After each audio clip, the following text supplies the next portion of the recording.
은혜 많이 받으시고 우리 회복하시기를 축복합니다. 우리 성도님들은 파리채를 보면 무슨 생각이 먼저 나십니까? 예. 파리채는 파리를 잡는 게 맞지요. 예. 파리채는 파리를 잡는 겁니다. 근데 제 기억에는 제가 잡힌 기억이 더 많은 것 같습니다. 그리고 파리채는 잘 부러지죠. 파리 잡는 쪽으로 때리는, 죄송합니다. 파리 잡는 쪽으로 잡는 게 아니라 저를 잡을 때는 뒤집어 가지고 잡기 때문에 몇 번만 잡으면 이게 부러집니다. 그래서 저희 어머니께서 예전에 저를 파리채로 많이 잡을 때 많이 부러지잖아요. 그래서 파리채 손잡이와 목 부분에 철심이 박혀 있는 거를 어느 날 사오더라고. 평소 때는 이제 저를 막 잡다가 파리채가 부러지면 그때 게임이 종료가 되는데 철심이 들어간 거를 사오고 나서는 게임이 안 끝나는 거예요. 이게 철심이 들어가면 휘어지는데 안 부러지지 않습니까? 그거 가지고 몇 년을 저를 잡았던 기억이 납니다. 저는 사랑을 참 많이 받았어요.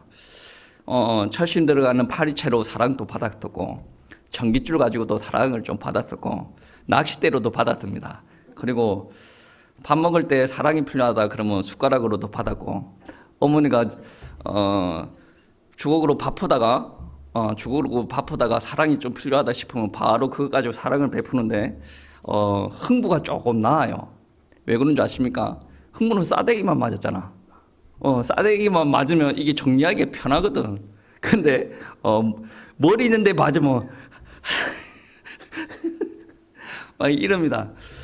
제가 볼 때 참 사랑을 많이 받았던 것 같아요. 근데 제가 느끼기에 어머니의 사랑은 가늘고 길다. 아버지의 사랑은 짧고 굵다. 제가 아버지한테 그렇게 많이 맞은 기억이 없는데 저한테 엄청나게 크게 와 닿는 것은 예전에 나무로 머리를 한 대 맞은 적이 있어요. 두 대도 아니고 한 대 맞았는데 지금도 생생하게 기억이 납니다. 어떻게 해서 제가 맞았냐면 제가 아버지를 좀 열받게 했습니다. 열받게 했던 내용이 뭐냐면 나는 은혜를 받고 있고 복음을 위해서 이렇게 달고 싶은데 아버지는 그 제도에 있는 교회를 꼭 내려오라고 그래. 그 교회보다 아버지랑 같이 신앙생활을 하자는 거예요. 그래서 나는 그 제도 교회도 좋지만 내가 지금 은혜 받는 데는 거기가 아니다. 그래서 이제 아버지도 혈기도 있고 저도 성숙이 안 돼서 혈기가 있다 보니 꽉 부딪혔어요. 그때 아버지가 열받아가지고 옆에 있는 나무를 가지고 대가리 팍 쳐. 그때 저도 감정이 복받쳐가지고 집을 뛰어나왔죠. 그때가 추석 전날입니다. 왜 그러냐면 추석 전날이 아버지 생신이거든. 아버지 생신을 챙겨준다고 나름 내려왔다가 그 싸움이 팍 부딪힌 거예요. 그래가지고 집에 대문을 열고 딱 나가는데 엄마가 뒤에서 이름 부르면서 온나 네가 아버지가 그러면 내려 막 확 부르면서 저는 그때 복잡한 감정이 있었고 사실 좀 부끄럽기도 하고 막 뛰어갔어요. 근데 엄마가 못 쫓아올 정도로 막 뛰어갔습니다. 나왔는데 문제가 무엇이냐면 그때가 그 12시 가까이가 됐거든요. 저녁 12시. 차갑잖아요. 시내까지 걸어갔어요. 시내까지 걸어갔었고 그때도 버스가 또 없지 않습니까? 옆에 찜질방에서 하룻밤 자고 버스 타고 올라갔던 기억이 납니다. 저는 그런 기억을 지금 돌이켜보면 정말로 하나님의 은혜다라고 생각해요. 온실축에 화초처럼 이렇게 예쁘게만 컸으면 더 깊이 몰랐을 복음을 깨닫는 경험을 제가 좀 느끼게 됐고 죄를 지은 인간이 어떠한 모습인지 좀 알게 되는 경험을 가졌던 시간들이었던 것 같아요. 그리고 제 주변에 친구들이 지내왔던 이야기를 많이 들었어요. 많이 듣다 보니 어떤 생각이 드냐면 내가 받았던 사랑은 저 친구의 가정폭력과 학대에 비하면 아무것도 아니고 참으로 사랑스러운 학대를 당했구나 이런 생각이 듭니다. 어떠냐면 그 친구 제가 페이스북에 가입이 되어 있습니다. 저는 페이스북을 가입을 한 거는 페이스북에 글을 올리기 위함이 아니라 선교사님들이 가끔 공산주의 그권에 들어가면 카톡이 막히는 경우가 있어요. 그래서 그분과 메시지 주고받으려고 페이스북을 열어놨어요. 그래서 개인적인 메시지 오면 가끔 답하고 막 그럴 때가 있어요. 근데 얼마 전에 어떤 친구한테 연락이 온 거예요. 목사님 됐다면서 막 그러면서 이제 개인적인 연락을 주고받았고 성령 충만한 목사님 되라 이렇게 이야기를 주고받았어요. 그 친구 이야기를 한번 해볼까 싶은데 그 친구는 4살 때 아파트 옥상에 올라갔어요. 여러분 4살이면 아파트 옥상에 올라갈 생각을 아무도 안 합니다. 저희도 딸아이를 키우지만 아파트 옥상에 올라갈 생각을 아무도 안 해요. 근데 자기가 다 커가지고 이야기하는 거 들어보니 아파트 옥상에서 한참 동안 있었대요. 지금 생각하면 그 당시에 그 친구 생각 이야기입니다. 지금 생각하면 너무나도 무서운 그건데 아파트 떨어지려고 그 위에 올라가 있었대요. 한참 있다가 그냥 내려왔대. 부모님들은 당연히 그거를 모르죠. 자기네들은 자식들 잘 키우려고 엄청 좋은 데만 보냈어요. 유치원도 사립유치원 보냈어요. 초등학교도 여기 사립초등학교 보냈습니다. 이 중에 사립초등학교 다녀본 사람들이 있습니까? 우리들은 조금 평범하게 사는데 그 집은 잘 사는 집이었어요. 그런데 돈만 있으면 뭐합니까? 엄마 아버지가 행복하지 않아요. 하루가 멀다고 싸움은 부부 싸움을 하는데 칼을 들고 찔러 죽이니 많이 그러고 싸웁니다. 그리고 엄마도 가정생활에 행복하지 않기 때문에 딸아이 보고 아유 예쁜 우리 딸 그렇게 이야기하지 않아요. 어이구 밉상 저렇게 못생기거든. 너는 절대로 예쁘지 않아. 이 조조의 말을 다 내뿜는 거예요. 우리 교회에서도 음악 공부를 좀 한 사람들이 있지만 여러분 음악을 듣고 그대로 피아노를 친다는 것은 기적에 가깝습니다. 그 아이가 유치원 다닐 때 엄마랑 손잡고 길거리 가다가 동요가 들리대요. 동요가 들려가지고 그 동요를 기억하고 악보도 있는 게 아니에요. 동요를 기억하고 집에 와서 피아노로 그거를 쳤대. 그런데 나는 그 말이 그 아이의 혼자 말인가 싶어가지고 그 아이 없을 때 한번 자기 엄마한테 물어봤어요. 그랬던 적이 있습니까? 그랬던 적이 있대요. 여러분 대단한 거 아니겠습니까? 이거면 영재 코스를 밟아야 되는 거예요. 돈도 많은 집안인데. 근데 그거를 보고 엄마가 단 한 번도 너 잘하네. 칭찬을 해본 적이 없어요. 자존감이 완전히 바닥으로 깔아뭉개져 있었단 말이에요. 그리고 대학생이 되었어요. 대학생이 되니까 엄마 품을 떠나서 있으니까 너무나도 자유스럽지 않습니까? 며칠 동안 귀신 들린 사람처럼 정신 나간 사람처럼 나이트클럽, 요즘 클럽이라 그러죠. 클럽에 가서 맨날 춤추고 술 마시고 놀았대요. 그러다가 자폐아처럼 집에 불 다 꺼버리고 혼자 쪼그려 앉아있고 막 그랬다는 거예요. 걔도 어렸을 때부터 교회 다닌 사람이에요. 자기가 이해가 안 갔대요. 교회에서도 복음을 전했답니다. 근데 이해가 안 갑니다. 왜? 우리 가정은 왜 이렇게 어려워야 되는가? 아니 우리 가정도 좀 행복하게 살아야 되겠고 행복했으면 좋겠는데 왜 이렇게 우리 가정이 행복하지 않나요? 내가 음악을 엄청나게 잘했었는데 왜 내 인생이 이렇게 꼬여져 가는가? 자기가 시커먼 게 왔다 갔다 하는 거 봤답니다. 근데 시커먼 게 왔다 갔다 하는 실체도 모르고 살았대요. 교회에서는 우상숭배하지 말아라. 그런 이야기를 해서 그런 거를 잘 지키고 하는데 자기 눈에 실제로 시커먼 게 왔다 갔다 했답니다.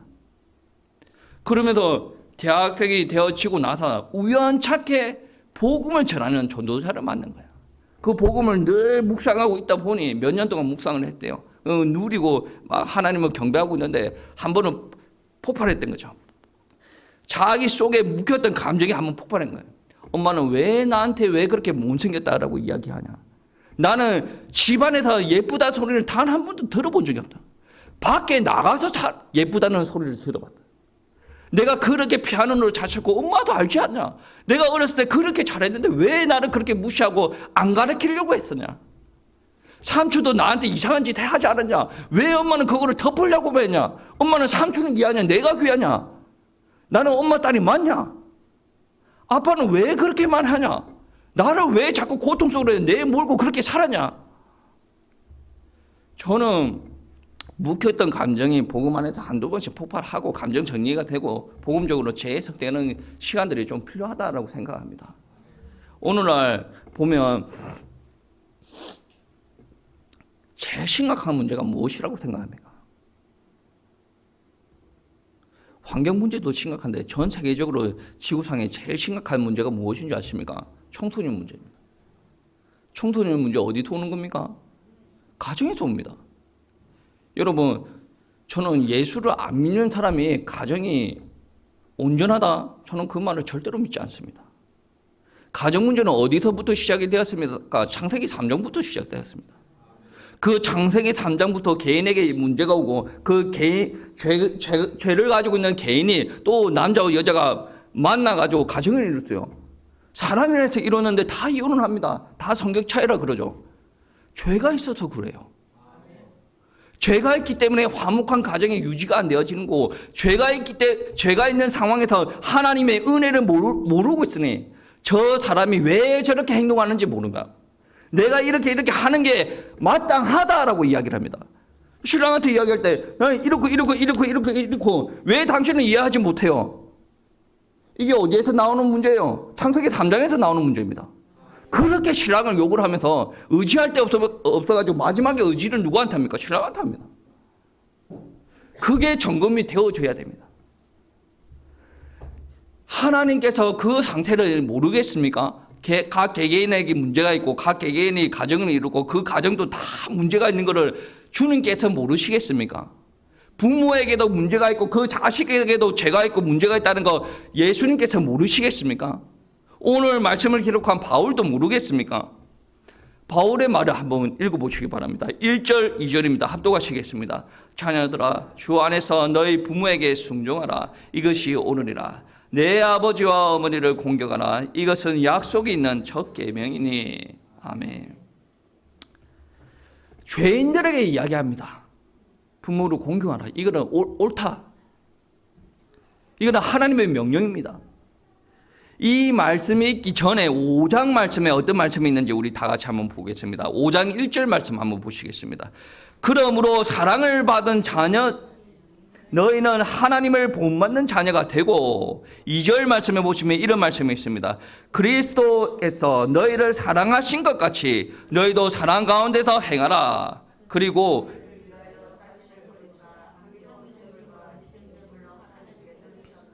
아멘. 15절 말씀 한번 보겠습니다. 15절 말씀.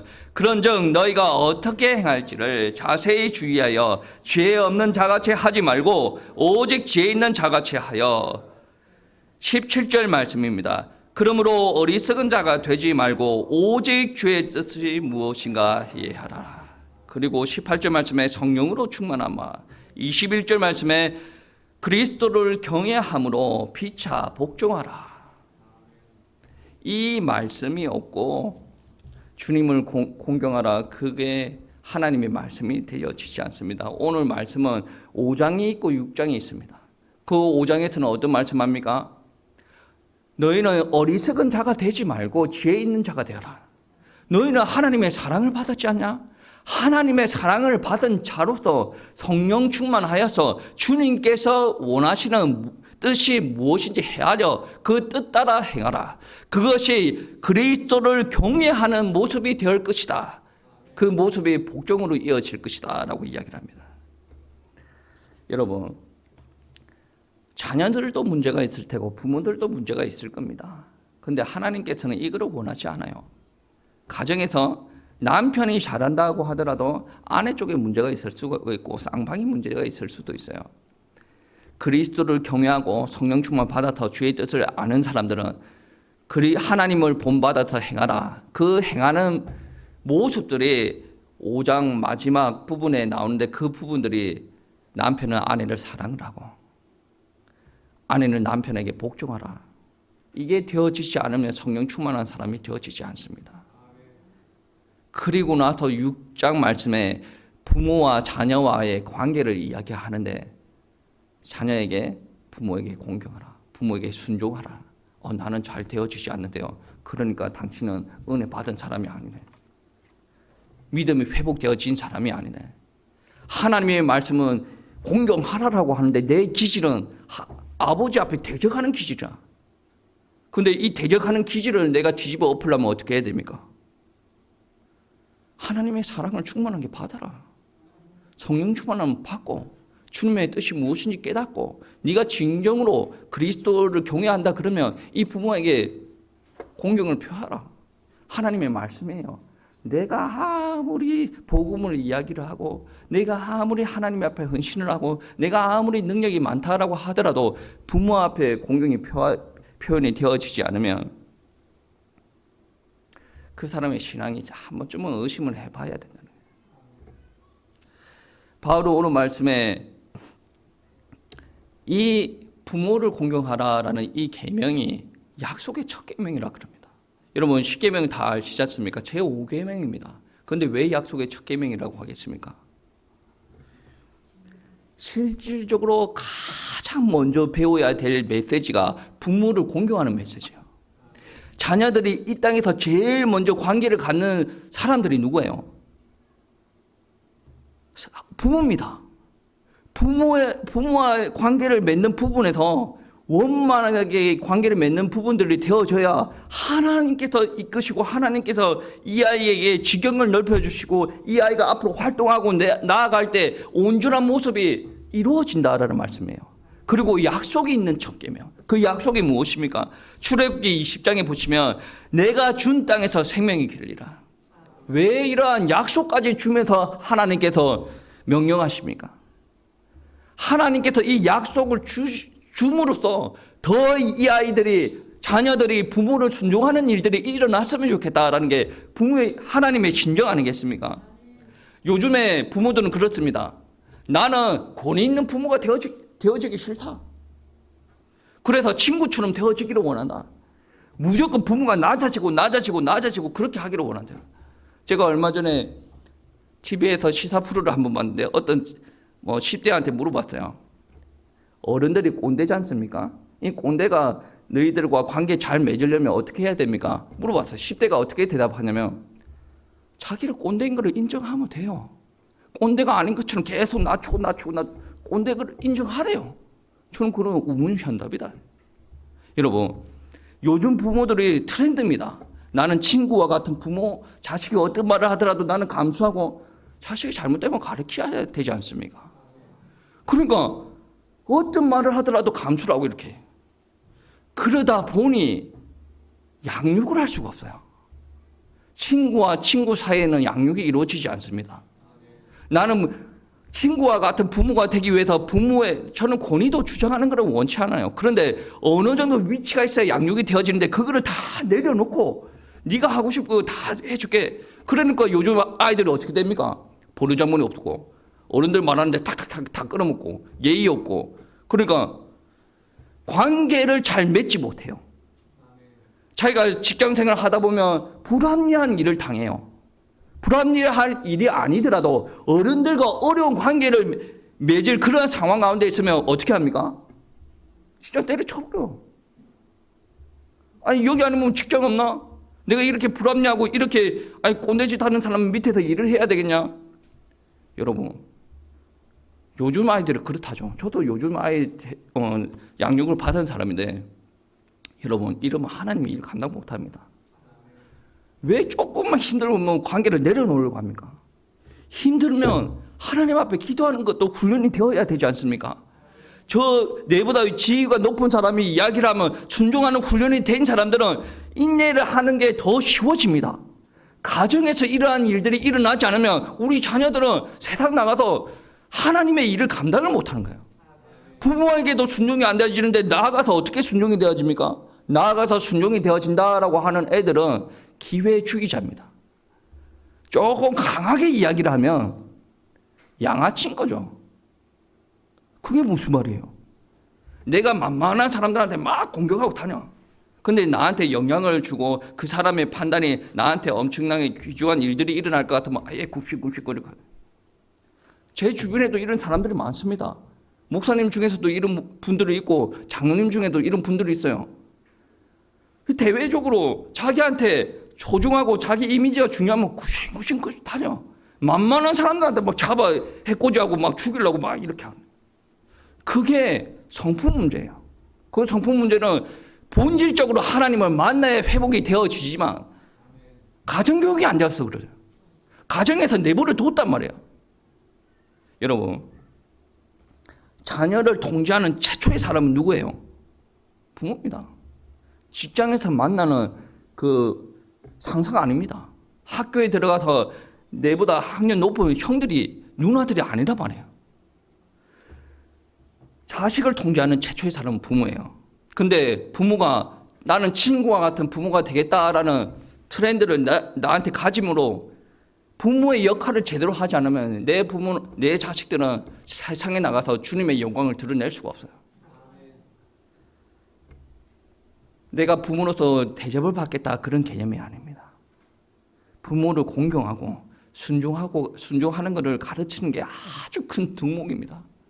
여러분, 자녀들이 서울대 간다, 그렇게 중요하지 않아요. 여러분 생각해 보세요.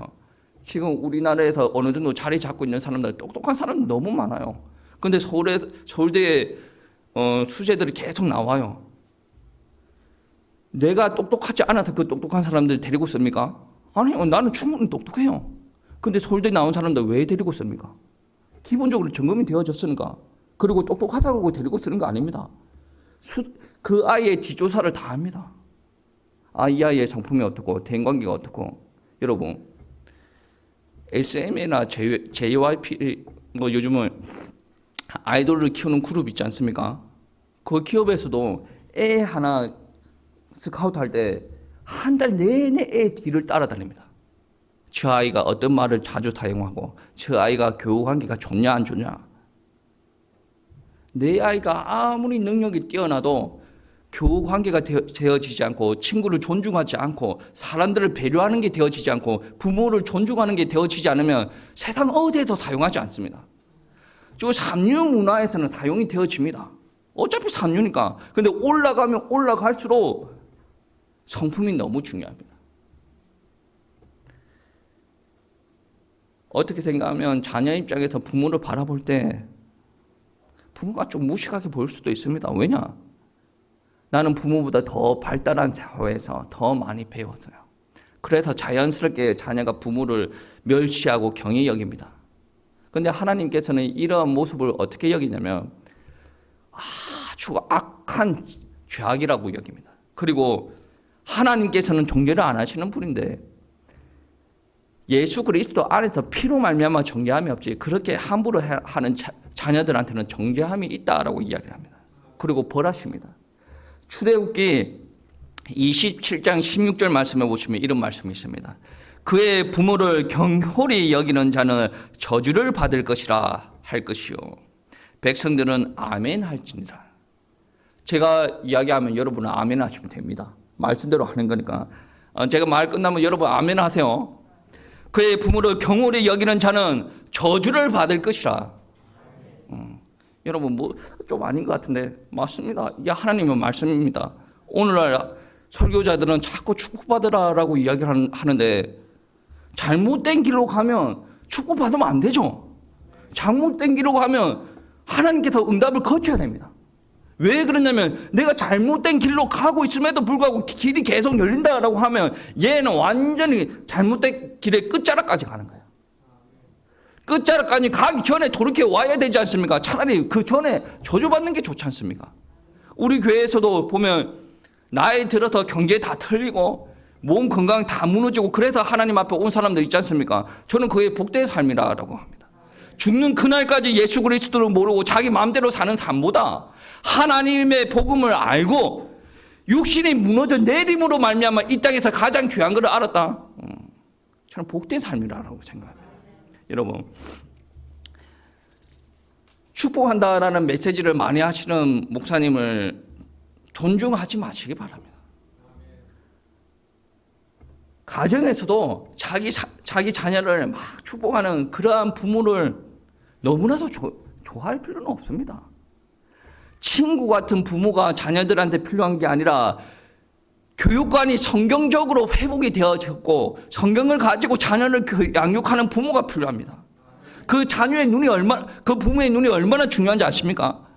부모가 계속 비난하는 눈만 가지고 있다 자녀한테 고수도안이 내려갑니다. 부모에게 긍정적인 눈이 가지고 있다 자녀에게 고수도안이 내려갑니다.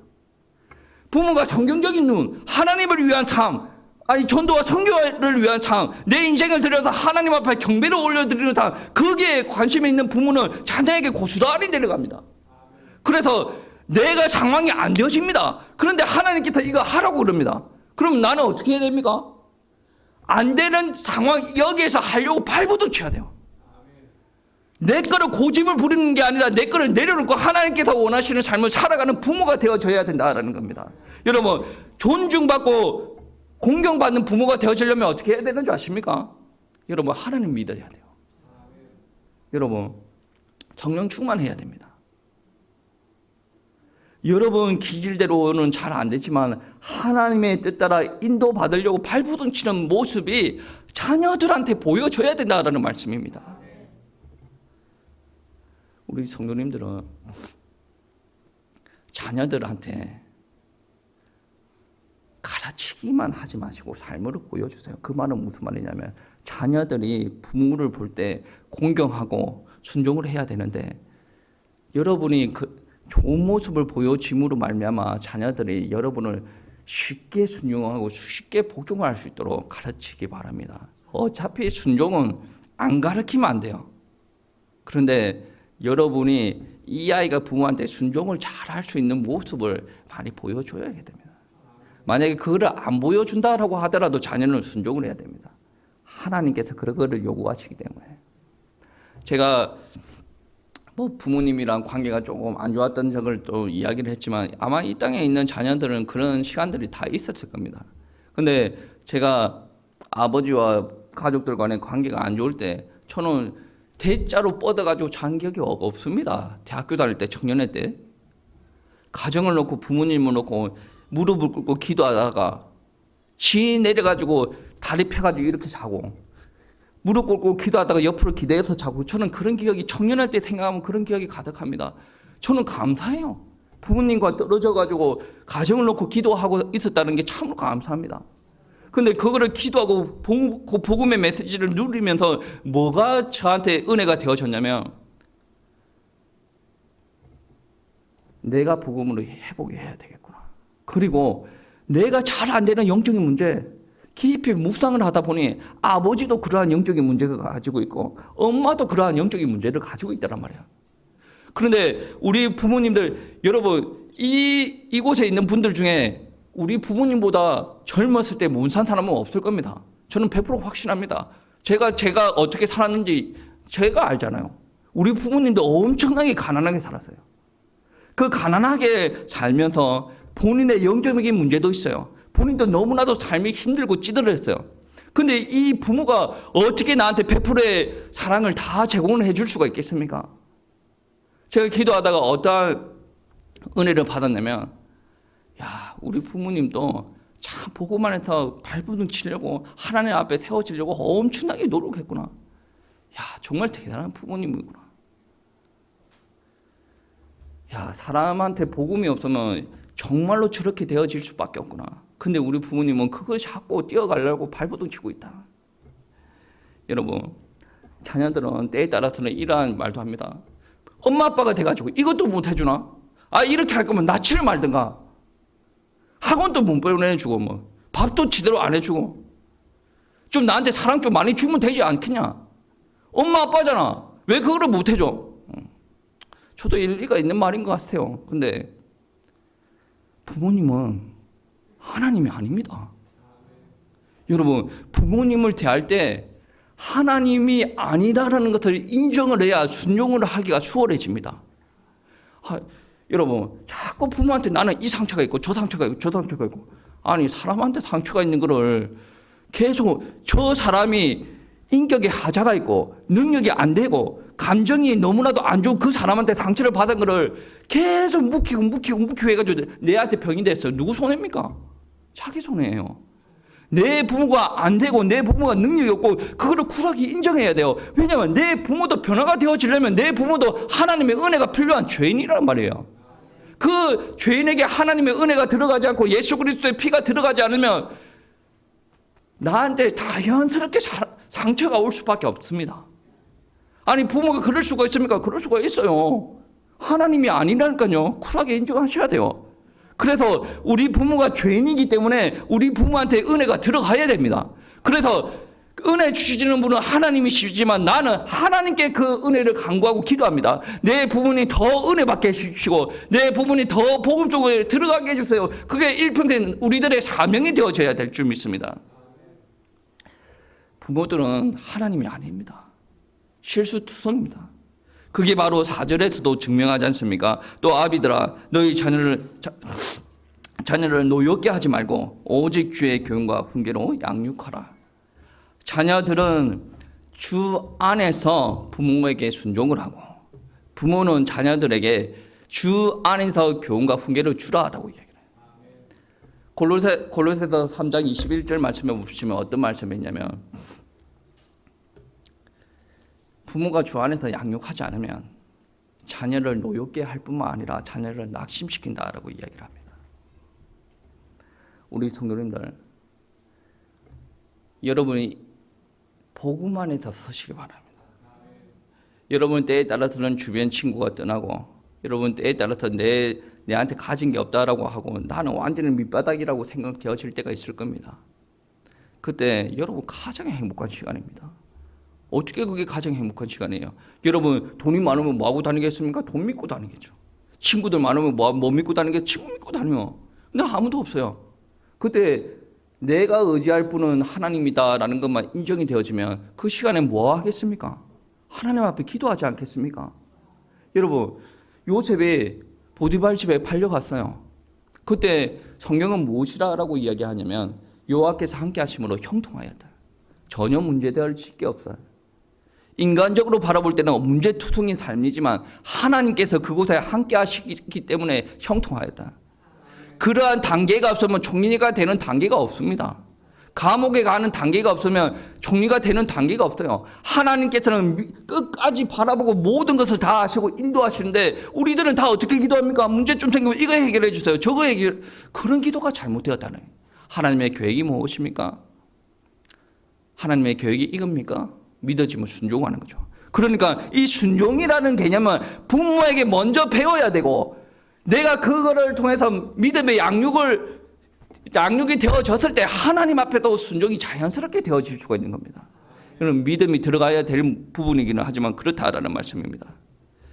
여러분 자녀를 키워봐서 다 아시겠죠? 저는 제 주변에 많은 사람들이 내 뜻대로 자녀가 잘 키워지지 않는다. 아마 목사님도 그럴 겁니다. 그런 이야기 자주 듣습니다. 저도 그 100% 공감합니다. 저는 제 딸들을 이렇게 키우고 그런 생각을 하지 않아요. 우리 애들이 하나님께서 가장 원하시는 모습대로 내가 키우고 싶어요. 근데 내가 잘 되어지지 않는다라는 말은 얘가 이렇게 잘했으면 좋겠고 공부도 잘하고 예의도 발랐으면 좋겠고 근데 이게 잘 되어지지 않는다라는 그런 말이 아니라 애가 셋이지 않습니까? 각자 성품이 다 달라요. 근데 한 번은 문제가 있으면 이 아이의 이야기를 들어주고 막 해결책을 제시를 해주고 내가 해주고 그 다른 아이를 좀 해주고 그러다 보니까 인간의 힘이라 너무나도 지친다는 했던 말도 하고 했던 것도 하고 너무 지친다. 그러다 보니 저의 감정이 어떻게 되어지냐 흔들리기 시작한다. 때에 따라서는 화내기를 시작한다. 제가 논문을 쓰고 있을 때 매주 서울에 올라가니까 울면서 아빠 대전 안 가면 안 돼? 라고 하는데 요즘 뭐라고 하는 줄 아십니까? 울면서 아빠 대전 가면 안 돼? 아빠가 화내니까 싫다는 거지. 저 예배 드릴 때마다 하나님 앞에 회개하고 기도합니다. 하나님 성령 충만 주시옵소서. 저 아이들이 하나님의 일을 어떤 일을 감당을 하든지 하나님의 일을 감당을 해야 되는데 제가 성령 충만하지 못하여서 계속 애들한테 뭐 나름의 지적질 화를 낸다. 저는 그렇게 화를 낸다라고 생각하지 않는데 애들을 그렇게 받아들여요. 그러면 이 아이들이 온전한 예쁜 성품을 가지고 하나님의 일을 하면서 성령님께서 인도하시는 대로 인도받지를 못하게 되어져 있다는 거예요.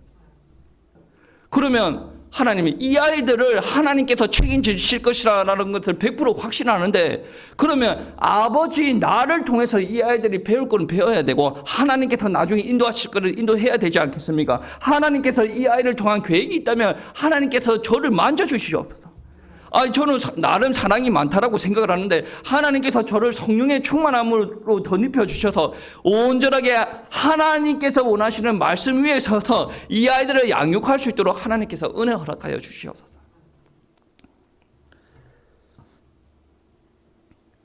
여러분, 늘 느낍니다. 목사인 저도 늘 느낍니다. 자식한테 잘해주고 싶은데 잘 되어지지 않습니다. 목사가 아닌 사람들이 훌륭하지 않다라는 개념이 아니죠. 세상이라고 많이 힘들게 사는데 자식한테 어떻게 그렇게 잘 되어지겠습니까? 부모도 은혜 받아야 될 죄인이라는 거예요. 어떤 사람은 그래요. 나는 예수님 믿고 이 예수님 믿고 부모님한테 공경하려고 하는데 내 부모가 하나님을 안 믿는데 그 부모를 공경해야 됩니까? 당연한 거 아니겠습니까? 6장 1절 말씀에 자녀들아 주 안에서 너희 부모에게 순종하라. 주 안에서 순종하라라는 말은 믿는 부모에게만 순종하라라는 말이 아닙니다. 믿든 안 믿든 그 부모에게 순종하라라고 하는 말입니다. 아니 그러면 우리 부모님들은 예수 안 믿습니다. 우리 부모님이 교회 가지 말라고 하는데 그 말씀도 순종을 해야 됩니까? 이 질문은 아주 1차원적인 질문 아닙니까? 이 질문을 한다는 것은 성경 말씀을 이거는 제5계명입니다. 1계명부터 4계명까지 하나님의 말씀, 하나님을 따르라라는 말씀이지 않습니까? 1계명부터 나 외에 다른 신을 두지 말라. 우상 숭배하지 말고 나의 이름은 망령되이 부르지 말고 안식일을 거룩히 지키라. 이 말씀을 읽고 나서 하나님 앞에 온전히 예배드리고 회복된 그리스도인들이 부모를 대할 때 너희가 이 사랑을 이 부모한테 전달하기 위해서 순종을 하라라는 말씀이지 않습니까? 아니 안 믿는 부모가 교회 가지 말라고 해서 난 순종하는데 안 갈래요. 이거는 믿음이 조금 어떻게 이야기해야 됩니까? 하나님께서 부모에게 순종하고 공경하라라는 말은 여러분이 해도 되고 안 해도 되는 말씀이 아니에요. 여러분이 태어나서 첫 번째로 맺는 인간관계에서 하나님의 사랑이 그리고 부모가 가르쳐주는 하나님의 말씀으로 근거한 양육 방법이 자녀에게 들어가기를 원하는 하나님의 질서입니다. 부모와 자녀 상호 간의 의무를 다하라는 거예요. 안 믿는 가정에서는 엄마가 할 말 다 하고 아빠가 할 말 다 하고 자녀들이 할 말 다 하고 이게 뭐예요? 이거? 당나라 부대도 아니고. 권위를 내세워라 이런 말은 아니에요. 지금 원래 권위도 있어야 되지만 자녀도 의무를 하고 부모도 의무를 다하라. 설령 안 믿는 부모라고 하더라도 이 안 믿는 부모를 어떻게 해야 되겠습니까? 이 부모도 결국에는 하나님을 믿고 하나님의 자녀가 되어야 되지 않겠습니까? 천국 가야 되지 않겠습니까? 내가 정말로 이 안 믿는 부모를 공경하고 섬기는 방법이 무엇이겠습니까? 교회 가지 말아라라고 한다고 안 가는 게 아니라 정말로 피와 눈물을 다 흘려가면서 이 부모를 위해서 기도하는 겁니다. 하나님 우리 엄마 아빠 제발 살려주세요. 이 엄마 아빠가 우상 숭배 심한 가정에서 태어나서 하나님의 은혜를 몰라요. 교회는만 왔다 갔다 했지 정말로 말씀에 생명력이 없어요. 하나님께서 은혜 허락하여 주시옵소서. 하나님 우리 가정이 회복되어지기를 원합니다. 우리 부모님과 저가 이 가정을 정말로 복음의 명문가로 회복할 수 있도록 하나님께서 은혜 허락하여 주시고 제가 결혼해서 낳는 이 자녀들이 정말로 복음 알고 다니엘처럼 요셉처럼 바울처럼 하나님의 일을 할 수 있도록 아버지께서 은혜 허락하여 주시옵소서. 정말로 하나님의 법 안에서 이 자녀들을 양육하기를 원합니다. 여러분 오늘 설교는 간단합니다. 여러분 부모가 잘하든 못하든 예수를 믿든 안 믿든 여러분 부모를 공경해야 됩니다. 부모님이 나한테 미운 짓을 하고 내가 지금 부모님한테 증오감이 있다라고 하더라도 부모님한테 잘해야 되고 순종을 해야 됩니다. 왜 그런지 아십니까? 그분도 인간이고 그분도 하나님의 은혜가 필요한 죄인이라는 거예요. 여러분한테만 은혜가 필요하고 부모한테는 신인 것처럼 막 요구하는 그런 철없는 행동들을 하지 마시기 바랍니다. 부모도 은혜를 받아야 회복이 되어집니다. 부모가 잘못한 것을 지적질하고 다니면 얼마나 지적질할 게 많습니까? 제가 우리 엄마 아빠 지금 이 시간부터 지적질을 하면 몇 가지 나올 것 같아요. 저는 지금 머릿속에 왔다 갔다 하는 것만 해도 기본적으로 100가지가 넘어요. 곰곰이 묵상을 하고 가면 한 1000가지는 나올 것 같아. 이거는 나의 생각이고.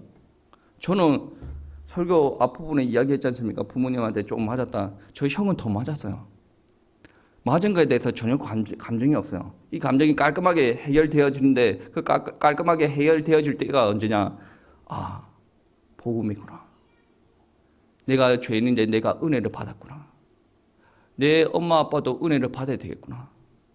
내 엄마 아빠가 나한테 좀 이랬다라고 해서 그분들이 내 공격을 받을 자격이 없는 분이 아니구나.